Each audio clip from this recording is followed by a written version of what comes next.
Rise and shine, everybody. It is day 3 of SEC Media Days here in Atlanta. I am Conrad Van Order alongside Damian Mitchell. Appreciate you tuning in to Morning Jox here on your Wednesday morning. And yes, this is the third day of our coverage live from Digital Drive here at the College Football Hall of Fame for SEC Media Days. Yesterday was a pretty exciting day. We got a lot of good stuff from Auburn and their contingency. Of course, Hugh Freeze here leading the charge with some very interesting things to say and a little bit of a sense of confidence, some swagger to him yesterday. Damian is yesterday was significantly more, I would say, more interesting than day one. And now today, of course, we have the Alabama Crimson Tide rolling in, and they're going to get us started off. Actually, Kalen DeBoer will be the first coach at the podium coming up here, and just about 2 hours from right now. So these are the two big days for us, Damian. Auburn yesterday, Alabama today, and you can definitely just sense, things started to pick up for sure yesterday, and having Auburn here obviously for us was a big deal, and they ended up being a pretty big talking point for a lot of people because we know what the expectations are. We know what's on the line for Auburn and for head coach Hugh Freeze this year, and that kind of took over a lot of things. And then you had Texas and Arch Manning in the afternoon. And I will just say this. So I know yesterday I was talking a little bit about Diego Pavia and how he had this big following of people around him. I think every single person that was here stopped what they were doing when Arch Manning went down to the media room to answer questions. And I'm not kidding. Like, I have never seen – and I guess I've never seen the Pope. I didn't see Beyonce in person when she was here, but I have to imagine it would be kind of the equivalent to one of those types of things, Damien. I've never seen a group of people so quickly swarm a 20-year-old kid to ask him questions. I mean, before Sarkisian even hit the podium yesterday, Damien, there were probably 20 or 30 media members already lined up at the other side of the room waiting for where Arch Manning would ultimately end up. It was wild. I had never seen something like that at media days, at least in the last handful of years that I've been able to come. Yeah, the following was huge for Arch yesterday. Kind of just seeing the clips of it, it's to your point. He's 20 years old. Like, he's still a kid, and just because of the pedigree that it comes from. And I mean, he was a natural too. Like, you could tell that. I mean, he was comfortable, didn't seem nervous, seemed very relaxed. And he's a modern twist on pretty much what that whole Manning family has been. Like, they're easy to get along with. They seem like they're just kind of, just a dude. Like, he's just the guy. He's like, yeah, I listen to my granddad. I know what my uncles have done. I'm not playing at Tennessee or Ole Miss. Like, I know I've always wanted to be in the SEC, but just the confidence that he gives. Yesterday was a very confident group. Like, when you look at just all four teams that were represented, they all had their different type of identity, but all of it kind of was a different shade of confidence. And I think when we have some clips of Hugh Freeze yesterday when he was at the podium and he was speaking, and I think yesterday was, like you said, it was a great day for everybody as far as just getting the momentum going of, okay, you could tell these coaches are starting to – they're checking off the boxes. They're, setting the expectations. But it's almost like, hey, once we get done with this, talking season is over. It's time to lock in for 2025. Yeah, I like what you said there, where yesterday was just kind of a confident group of teams, because it really is. And I mean, we always joke at media days, right? Everybody at stuff like this, you feel or you give off the confidence of, this is our year. Everyone starts 0-0, and everyone feels, you feel like you have a chance at this point in time. And I think especially, for a lot of people coming off of what we saw last year with, Vanderbilt being a surprise team, South Carolina being a big surprise, maybe even Florida, and some others that you would throw in there. I think there's a lot of teams that look around and go, well, man, if they could do that last year, why can't we maybe be that team this year? So there was a strong sense of confidence yesterday, but as you would expect, Texas and Georgia being in that mix, they are very likely going to be the top two teams voted in the media voting at the end of the week here, so you would expect that. But Auburn and Hugh Freeze very confident as well, as you mentioned, Damian. So let's go through, if you missed what happened yesterday, if you missed anything from Hugh Freeze, let's go down that path real quick here, Damian. So let's start off, because I think this was kind of at least from the people that I talked to, maybe the comment that stood out the most, and it was Hugh Freeze when he was at the podium and he was addressing the college football playoff conversation, and he didn't seem to shy away from that talk, Damian.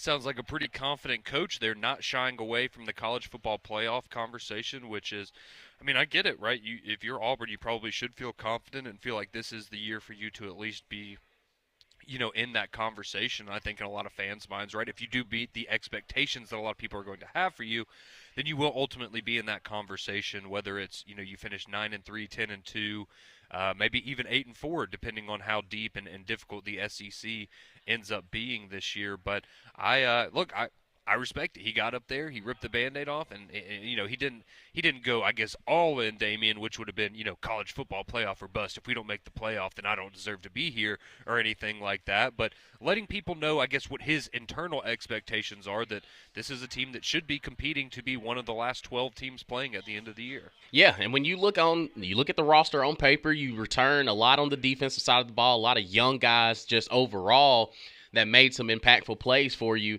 You're thinking, yeah, they're going to take that next step up. They're going to take that development up.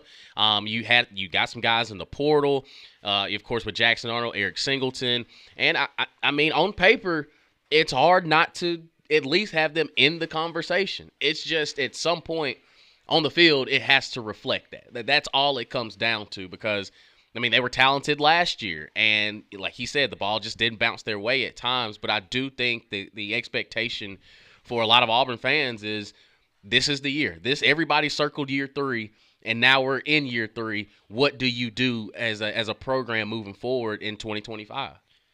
Yeah, and I will say, I thought another person that I really enjoyed what they had to say yesterday. And I guess I'm just on an Auburn bender here lately with my great hang with Hugh Freeze the other night, and then him gearing up for the playoff run. And now I really liked what I heard from Jackson Arnold yesterday. I'll be honest with you. I thought kind of his attitude of he seems to have that confidence back to him, but also just kind of the acknowledging, hey, I have a really special group of guys around me, particularly at the wide receiver position, where we think Auburn, could arguably have the best receiver room maybe in the entire country, and just having the understanding of, hey, my job is to get the ball out to those guys so that they can go and do their thing, and that's going to put us in the best situation to win. And him recognizing that early on, and just kind of giving off the vibe of, yeah, I'm a former 5-star quarterback, and not. It's not about him, right? It doesn't feel about him of, oh, I'm trying to build up my NFL draft stock, or I'm trying to go out and throw for, 4,000 yards and 35 touchdowns and be in the Heisman conversation. I think he understands that if he just does the little things right and he gets his playmakers set up and gives them an opportunity to make a play, that's going to give him the best results as well as for the entire team and the entire offense. So I don't know about what you thought, Damian, but I was really impressed with Jackson Arnold yesterday. I thought he said a lot of good things, what you would want to hear from your Auburn quarterback heading into the year. Absolutely. He's got the point guard mentality. It's Let me give my playmakers the ball, and they will make me look a lot better than even what I think I am. And I think that the confidence, he talked about it on Mac and Cube when he stopped by yesterday. He's like, the confidence that I have comes from my teammates. It's, oh, man, I can throw it up to, Cam Coleman, Eric Singleton, Malcolm Simmons, and they're going to make the plays. Oh, so be it. I'll just put it somewhere around them where they can show off their athletic skills and what they can do as a unit. And I think that for Auburn, that's kind of what you wanted to hear from your leader, from your guy. And again, yesterday was just a confident day for all 4 teams that were represented. And I think Auburn really kind of put themselves out there of, okay, we know what we have in this locker room, and we know the people, the players that we have on this unit that are going to take us over the top. And I think Hugh Freeze, he was talking about how confident he is in this team. He really likes this unit. He likes this group. So I think overall, if you're an Auburn fan, you got to feel pretty good after everything that you heard yesterday. I absolutely agree. I certainly think yesterday was a win. If you're an Auburn fan, most definitely. But it was a confident day, as we've talked about, and that continued on with Texas. And I mentioned that earlier. Arch Manning, as we expected, right? He was going to be the most in-demand person here at SEC Media Days, and it was very cool to see everybody just sort of gravitate towards him. And he just has this, I don't know, he's just very casual about it. Even just the way that you see him walk through the crowd and navigate through things, and he just seems completely unfazed by it. Which is pretty cool. But I did think for Texas, well, first off, we have to address the fact that I'm sure some of you have seen the video by now, but so we get done with three-man front yesterday. I go downstairs and I'm getting set up. I'm like, all right, I'm going to go listen to Sark, get some video for our social media. And I'm kind of interested to just hear what he has to say. And so Greg Sankey gets up there, he introduces Sark, and then the Texas A&M fight song plays as he's walking up to the podium. And you could tell a couple people, not everybody was like picking up on it, but a handful of people did, and everyone was just kind of looking around at each other like, is this a joke? Like, surely this is a joke, right? Like, they wouldn't have made this sort of mistake, and I'll I'll be darned, that's exactly what happened. So Sarkisian got introduced by the Texas A&M fight song, which was pretty funny, but he probably doesn't care about it that much because Texas had a big day here while they were at SEC Media Days on the recruiting trail, and of course he couldn't talk about it because somebody asked him about it, and he's like, I can't. Right, yeah, recruiting rules, like, yeah, hey. just so you know, I can't. And I mean, you could tell it was like a younger student reporter or something like that, and they felt bad, but it was like, yeah, I just want you to know the rules. We can't answer those questions, like, and so he had kind of a very generic question where, and he ended up talking about NIL at one point, and oh well, we don't really talk about that too much with some of the recruits, and we think our approach at times has hurt us, and everyone's just sitting there like, aren't y'all spending the most money in the entire country In the on country. roster this year? But that's neither here nor there. But yesterday for Texas, it was a big day at the podium, but also on the recruiting trail. So they pick up a 5-star linebacker in Tyler Atkinson. So he was down to Texas and Georgia and a couple other schools, but it's mainly Texas and Georgia. So he picks Texas over Georgia, and this is while we're here at Media Days. And then not only do they do that, they also flipped 5-star defensive lineman James Johnson from Georgia to Texas, while Kirby and Sarkisian are both here in the same room doing media together. So they certainly had a lot of things to be very, very happy about from yesterday, but it was certainly interesting to see Texas. I thought it was a little different than last year, where I mean, again, it was a home game for them being in Dallas and their first year in the league. They didn't. I don't know. I didn't get as much of a "hey, we own this place" kind of a vibe from them as we did last year, but certainly a very confident bunch, to say the least there. And then you had Georgia as well yesterday, and I would say par for the course, Damian, for Georgia and Kirby Smart, right? Of Gunnar Stockton got a lot of attention, and we're all kind of interested to see what he has developed into this offseason. But business as usual for Kirby Smart, and it was kind of funny. We were talking about it yesterday, and now that we're a couple years removed from Saban being here, Kirby's the old man on campus now, right? Like he's the guy that all the other coaches kind of look to. And he just has a very calm demeanor about him. Business as usual, been here, done that, and I wouldn't expect anything less from Georgia and Kirby. Yeah, he was just, let's talk about the ball, let's go about our business, and they're the defending SEC champions, and they carry themselves as such. It's we are the cream of the crop. We feel as though that this is where we belong. We're continuing to compete, continue to get better, and Kirby, there's not much he can really say because it's gotten to a point where he's trying to retool his roster, trying to reload for another year, and I think Gunnar Stockton did a good job as well. He just seems like a football player. Like he's just hey, I know what position I play. I know a lot of the spotlight's going to come my direction, but he's almost like Jackson Arnold. I just got to get the ball to these guys. And somebody, I think it was Brooks Austin, who covers Georgia. He was on Paul Feinbaum's show yesterday, and he described Gunnar Stockton as a violent thrower of the football. And that's kind of what I didn't know how to describe it for so long because of the fact that I was like, man, his arm he's got it. He can make any throw that's on the football field. And the way that he said like he's a violent thrower of the football, it made perfect sense. He knows it.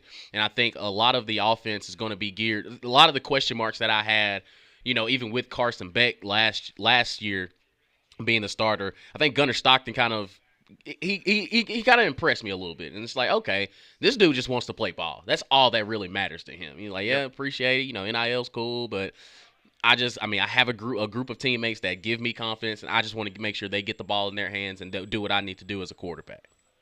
Absolutely. So that was it was a very interesting day too yesterday. Definitely had a little bit more buzz about it, and I think everybody was just kind of settled in after day one, and everybody having to kind of scramble to get things started and set up on Monday morning. So excited for a eventful day 3 today. Of course, if you missed it at the top of the show, Kalen DeBoer Alabama head coach will kick things off a little after 8 o'clock Central Time at the podium. He's going to be joining McElroy and Kublik in the morning coming up, and hopefully about an hour from now as well. You're also going to have Jeff Lebby. He's going to hit the podium at 9:50 Central Time for Mississippi State. Billy Napier, Sunbelt Billy of Florida, he will be at the podium at lunchtime at 12 o'clock Central. And then Brent Venables and the Oklahoma Sooners, they will wrap us up today at 1:45 Central Time there from the main ballroom here at the Omni Hotel. So excited for an eventful day 3. Don't worry, Damien. I didn't forget about Tennessee. You're still Tennessee or a Heupel disciple for a few more days. So he had some interesting comments yesterday that I did want to get Damien's thoughts on. We also had the All-Star game in Major League Baseball last night with a very, very exciting finish. So all of that you have to look forward to next on Morning Jox.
6:21 here on your Wednesday morning. Welcome back into Morning Jox. Conrad and Damien here with you until 7 o'clock when we hand you off to McElroy and Kublick in the morning. Of course, Alabama head coach Kalen DeBoer will be sitting down with Greg and Cole here live from Digital Drive at the College Football Hall of Fame around an hour from now before he hits the podium. So he'll be the first coach at the podium today, and that will be at 8:05 Central Time. So very interested, of course, to hear what he has to say because there's a lot of expectation. We spent a lot of time talking about Hugh Freeze and Auburn and the big expectations for them because I think we're all in agreement that a disastrous year this year for the Tigers, and we might be talking about a new head coach in the future. And I think Alabama maybe not quite there yet, but absolutely needs to get back to the college football playoff, or we will be having that conversation this time next year. So interested to hear what Kalen DeBoer has to say about this year's Tide, if he has that same air of confidence that we heard from a lot of the teams we were just talking about yesterday.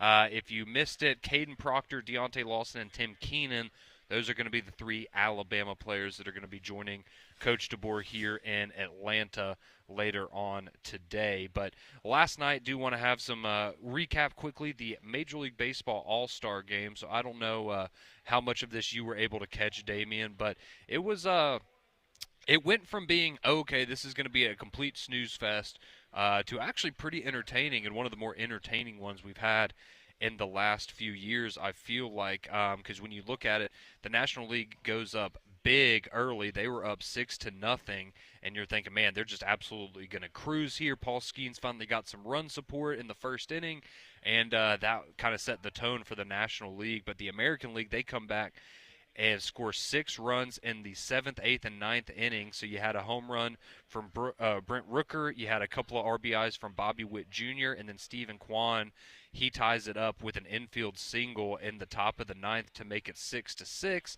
National League can't do anything in the bottom of the inning, Damien, and then it sets up something that we, I don't think we've ever seen this before, but you had the swing off for the All-Star Game champion. So it's tied at 6-6. So how it works is then each team gets to pick 3 players and they stagger them. So you'll go, American League, National League, etc. And whoever, it's essentially a mini home run derby, right? Each guy gets 3 pitches or 3 swings, and whoever hits the most home runs out of their 9 combined swings from their league, that's the winner. And you had the National League pulling off the win yesterday 4-3 because Kyle Schwarber was an absolute monster. He got up, he hit 3 home runs in a row to set the National League up, and then you had Aranda for the Tampa Bay Rays, who unfortunately couldn't get the job done for the American League, and the NL, they still had Pete Alonso in their back pocket if they needed it. So a big win, though, Damien, for the National League yesterday, and a big night for Kyle Schwarber, who, essentially we had back-to-back home run derbies is ultimately what it kind of turned into, but I know a big win there for the National League because the AL's kind of dominated this here recently. It's only the National League's second win in the last 12 years. Yeah, and I was kind of, when you talk about the snooze fest, that's kind of what happened to me because I saw, the National League get up 6-0. I was like, okay, well, this game's pretty much over. Yep. And imagine, I put it like this, imagine waking up in the middle of the night and you kind of, look at your phone and I'm like, was there a home run derby that I missed? Like, what was this? And it was the swing off, and I was just like, wow, I missed all this. Like, what happened? Yeah. But no, it was cool.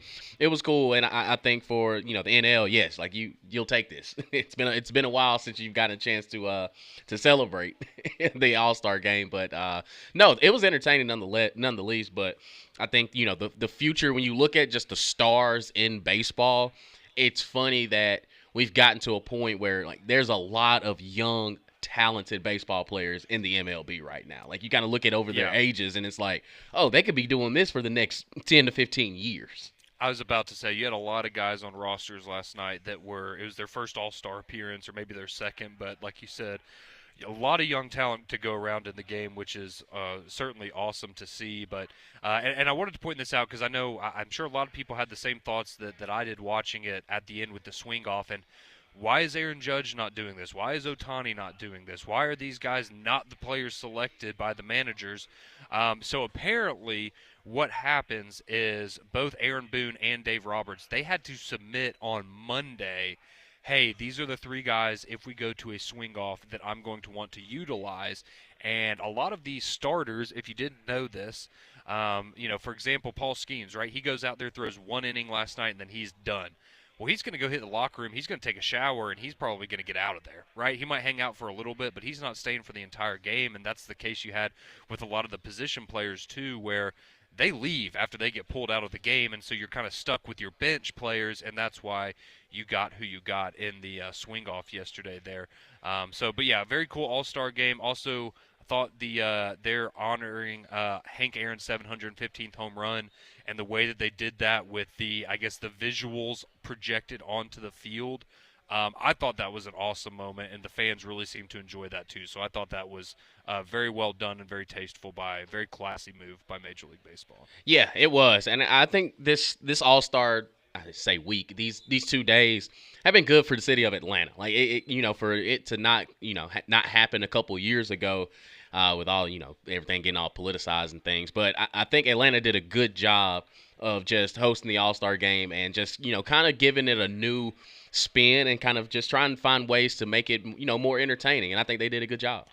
Yeah, no, I certainly agree with you on that front. I thought they did a nice job with that as well. So we are here, day 3 of SEC Media Days here on Digital Drive at the College Football Hall of Fame. Expecting another big day today as Alabama rolls into town alongside Oklahoma, Florida, and Mississippi State. So a lot of exciting programs, a lot of high expectations to go around today, and it's always fun talking Major League Baseball, Damian, but we're here. Let's talk some college football. So how about we talk expectations? What are we thinking for Alabama, Oklahoma, Florida, Mississippi State for the upcoming years? We also want to hear from you. What are your questions? Maybe your takeaways so far from Media Days, but what you're hoping to hear from the teams today. I know Drake's already chimed in on the text line. He says it's Lagway Day. Let's go Gators. I know a lot of people are going to be very interested to see. I'm excited to see him in person, again, because just when you kind of get to size these guys up, it gives you a little bit of a different perspective.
6:33 here on Morning Jox. Damian Mitchell, Conrad Van Order.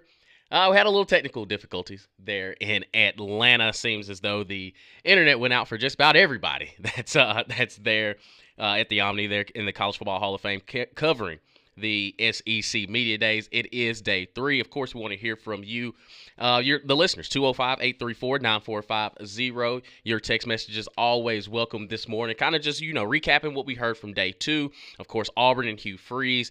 They seem confident. A lot of confidence from Hugh Freeze. He says he really likes this team.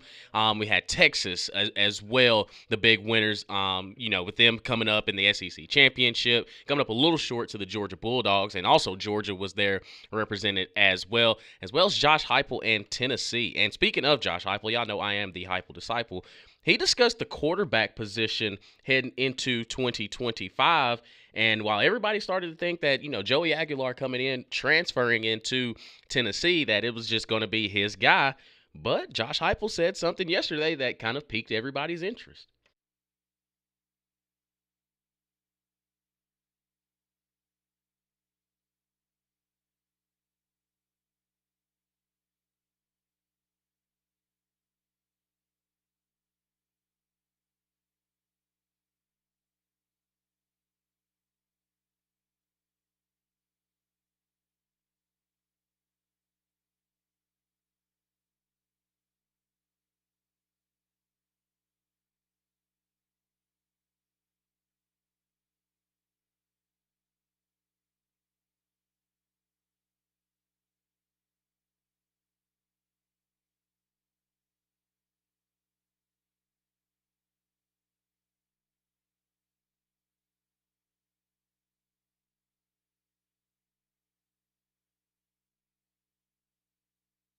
Yeah, that's Josh Heupel, head coach of the Tennessee Volunteers. As we welcome Conrad Van Order back, he had a little bit of little technical difficulties, but it seems as though they got those things handled. But when you hear that Joey Aguilar isn't just given the starting quarterback title, even though he transferred in, it kind of gives you a little bit of a feel that okay, he's gonna make these guys go out there and earn it. Yeah, no, I was a little. I guess I shouldn't have been surprised, but I think we all just assumed when you brought over a guy with a couple years of starting experience that he would be kind of the shoe-in. But hey, I mean, if Josh Heupel thinks that those the two young guys that were there after Nico departed have a strong opportunity to compete for it, then I'm all for it. So, going to be very interested to see. Tennessee's been one of those teams this week too that you can tell a lot of people are maybe having a little difficulty, kind of putting their finger on what the expectations for them should be. So, going to be exciting to hear and see what the Volunteers are able to do this year. But of course, it is Alabama Day here in Atlanta. They are going to get a lot of the attention. Florida, Oklahoma, Mississippi State also here, and they will certainly get their fair share of it as well. But I think we all know that Alabama is one of the schools that just carries a little more weight at SEC Media Days. People kind of perk up a little bit more when they walk through the door. So interesting to hear from Kalen DeBoer today and kind of how confident he is in this team and really just talking about the difference in year 1 and year 2 for him. And I know, Damien, a lot of people I say this. I feel like after the Michigan game in the bowl where Alabama loses that game, immediately everybody's on board of, oh, Alabama's fallen off. They're not going to be bad, but maybe they're like a middle of the pack team next year, right? Like a top 15, a top 20 team, but nowhere near a top 10 or a top 5 type program. And now, as we've kind of worked through this off season, it feels like people are starting to come around, and you're starting to hear more people that not only are believing in Alabama, but picking Alabama maybe to win the SEC or picking them to be one of the top 2 teams in the conference overall. So I'm curious what your expectations are for the Alabama Crimson Tide this year, Damian, because I've said it for a while. My expectation is 10-2. You get back to the college football playoff, and you're able to at least win 1 or 2 games in the playoff. Now, if you're able to do more than that, that obviously would make a lot of people very, very happy. But I think at least for this year right here, you have to prove that you can get into the playoff. But I also think you need to be able to show that once you get into that playoff, you are still one of those teams that's at the top of the college football food chain. And, getting into a playoff and let's say you lose to a team like an SMU in the first round, I think that's going to leave people with a sour taste in their mouth, fairly similar to last year when you were left out entirely. Well, me and you both, we're big Alabama fans, so it's Right, right, hard, right. not to, wave the crimson flag. But I think that Alabama wins the SEC. I think, this team last year, it was just new. That's all it was to me. Like, it was just kind of those growing pains where it's different from hearing a voice for, pretty much 20 years and then switch it up and expect, everything to just be perfect. But it's not. It was a transition year, and if your transition year you win 9 games, I look at it more optimistically. Of okay, it wasn't like okay the Vanderbilt game, yeah, didn't really expect that one to happen. Tennessee was the college football playoff team. You kind of just see where you are. You had to be on the road, and it wasn't the greatest performance. And the one loss that just still puzzles is Oklahoma and the way that it happened. Yeah. I don't expect that Alabama team to be in that same position this year with Ryan Grubb as the addition of offensive coordinator. And again, Kalen DeVore isn't that. He's not the rah-rah guy. Like, you've gotten so used to what Nick Saban was as far as, he was very militant. This is how we're going to do it. This is how it's going to be. No ands, ifs, or buts about it. Not to say that Kalen DeBoer doesn't have it in him, but he doesn't carry the same effect that Nick Saban did. And I think, after 1 year, you kind of assess everything. And maybe some of the guys that were under Nick Saban were kind of like, man, this just isn't our guy. When you see, a lot of guys some of the guys hit the transfer portal, and it took a minute. But I think the buy-in that you're seeing now, and a lot of it with the recruiting side of things, Alabama's still recruiting itself.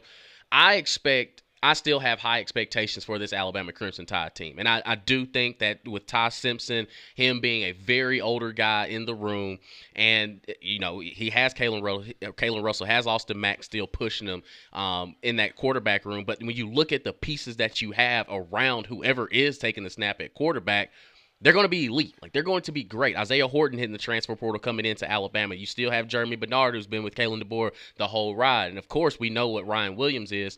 And I look at the defensive side of the ball, too, and some of the pieces that return. I think it's more interesting of the value and who decided to stay for another year.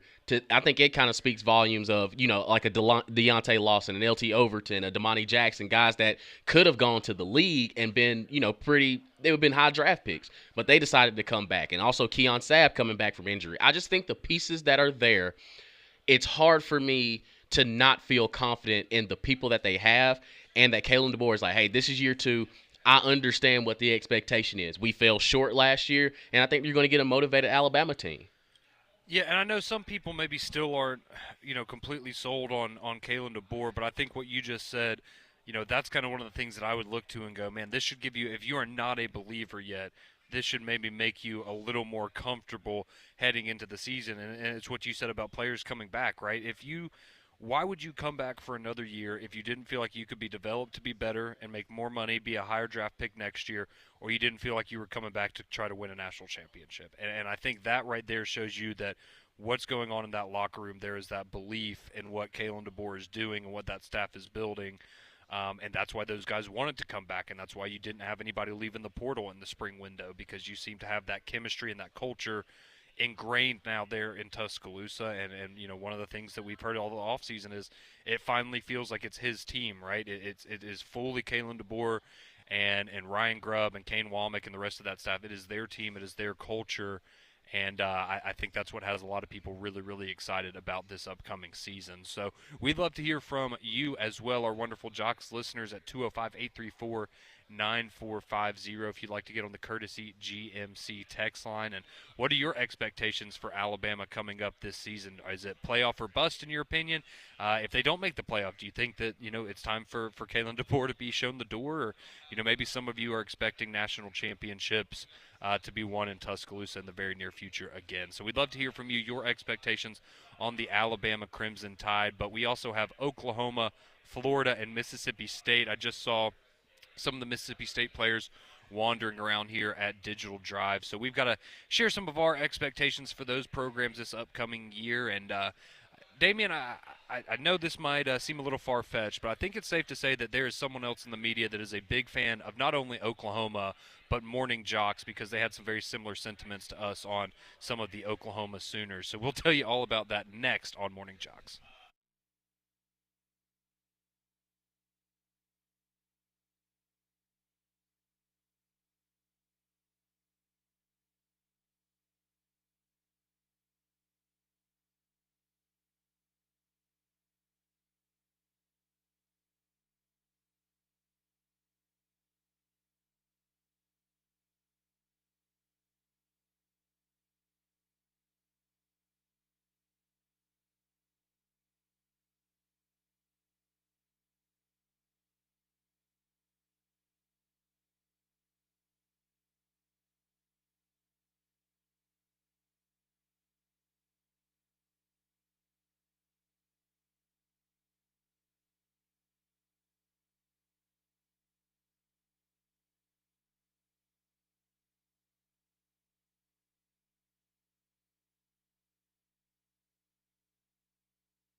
Welcome back into Morning Jocks. Conrad and Damian here with you until 7 o'clock when we'll hand you off to McElroy and Kublick in the morning. We are broadcasting live from Digital Drive here at the College Football Hall of Fame from SEC Media Days. Alabama Day today, so Coach DeBoer expected to roll in here very soon as he will be joining McElroy and Kublick in the morning, and then he will hit the podium around 8:05 Central Time as he addresses the media and does his Q&A. And you're also going to get Caden Proctor, Deontay Lawson, and Tim Keenan. Those will be the three players here representing the University of Alabama. And some of you sending in your thoughts, what you're expecting for Alabama this year. And we'll get to those momentarily. But, Damian, we do also have Oklahoma, Florida, and Mississippi State coming coming into town today. And so I just wanted to get all right, let's be honest. I think for Mississippi State, we can all agree they're probably going to finish last in the SEC. I don't. Yeah. I'm not trying to be ugly, but I think we all kind of assume that's where they're going to be when the media votes, and Yeah. that's just kind of is what it is, unfortunately, for Mississippi State right now. But Jeff Lebby trying to turn that program around now in his second year there in Starkville. So let's go. Let's start with Oklahoma, Damien, because I know we are big Oklahoma guys, just like our pal Chris Doring on the SEC Network, who predicted that John Mateer would win the Heisman Trophy yesterday. Similar to something that I believe we heard from Damien, and if you've listened a lot this offseason, you know we're both very, very high on John Mateer and that Oklahoma offense this year. But for you, realistic expectations, what you heard, or what we're going to hear today, what do you think the consensus will be? Because I feel like Oklahoma, some people are, I think they're going to be better, but that schedule is absolutely brutal.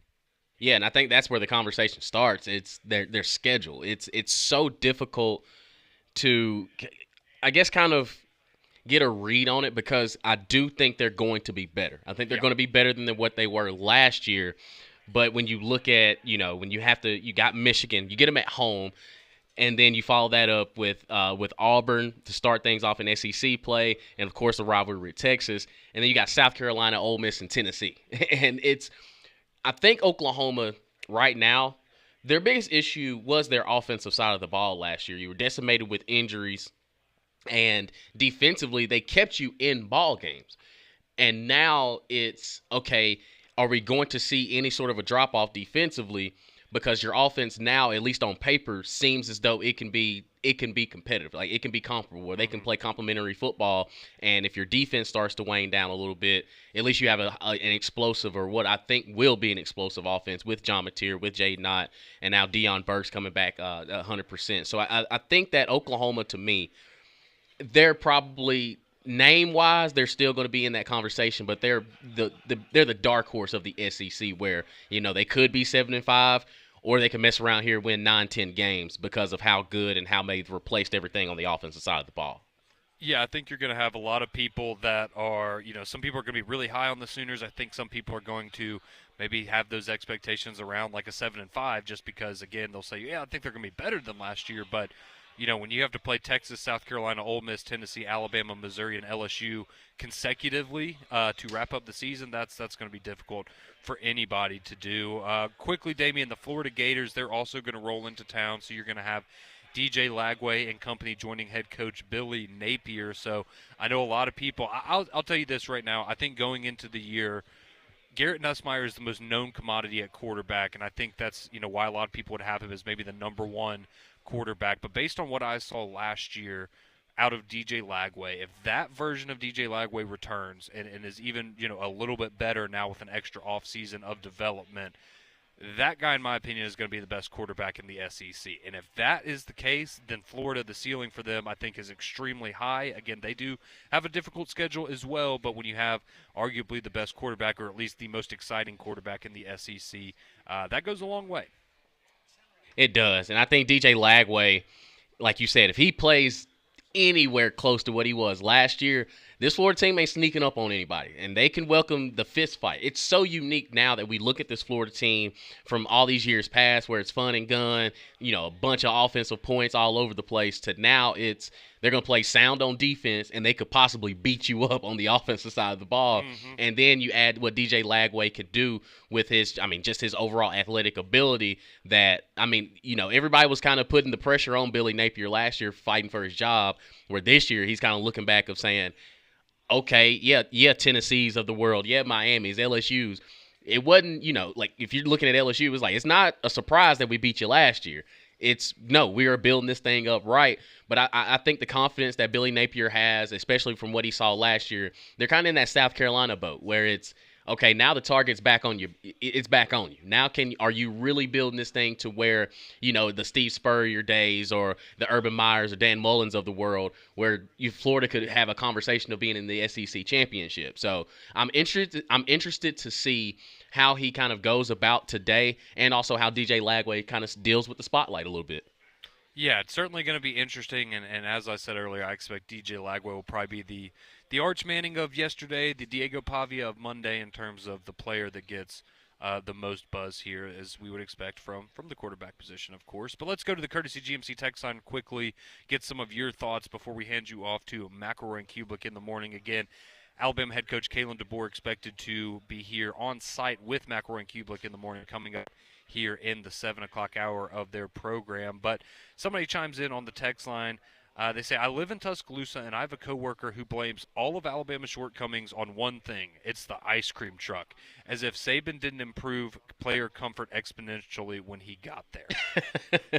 that doggone ice cream truck, man. It's the same thing we talked about yesterday, man. It's the Hugh Freeze golf thing. If you're winning games and nobody brings it up, and the second you start losing some games, everyone's going to nitpick every little detail. So, and we had somebody text in yesterday that was, the Oklahoma game is because of the ice cream, and I'm like, if you're trying to draw a line from an ice cream sandwich in August to a loss to Oklahoma by 21 points in November, that's a there's some issues. That's a lot. That's a lot going on there. I will just say that. Fanboy chimes in. He says Ryan Grubb going to be the key for Alabama this year. Been hearing this offense is going to be good, and I think that's where a lot of the excitement comes into it. But I'll be honest, the excitement with Ryan Grubb, obviously, you on the offensive side of the ball, but even more so for me has to do with he's kind of the the bad cop to Kalen DeBoer's good cop. Maybe would be a good comparison in the sense of he'll get after you, right? If you're not doing something right, he's going to make sure to let you know. He's going to get up in your face, and he's not going to be afraid, to kind of get on some of these players' butts, just like you would get from like a Jamarcus Shepard, for example. So that's where I think Ryan Grubb could have a really, really big impact there. Someone else. Someone chimes in, says national championship or bust. Roll Tide, roll. Roll Tide. All right. Well, glad to know that we're back there after 1 year off. But I can't say that I'm necessarily too surprised about that. Let's see. Someone says, how much scratch are y'all putting on Alabama to win the SEC? Asking for a friend. Damien said he thinks Alabama wins the SEC.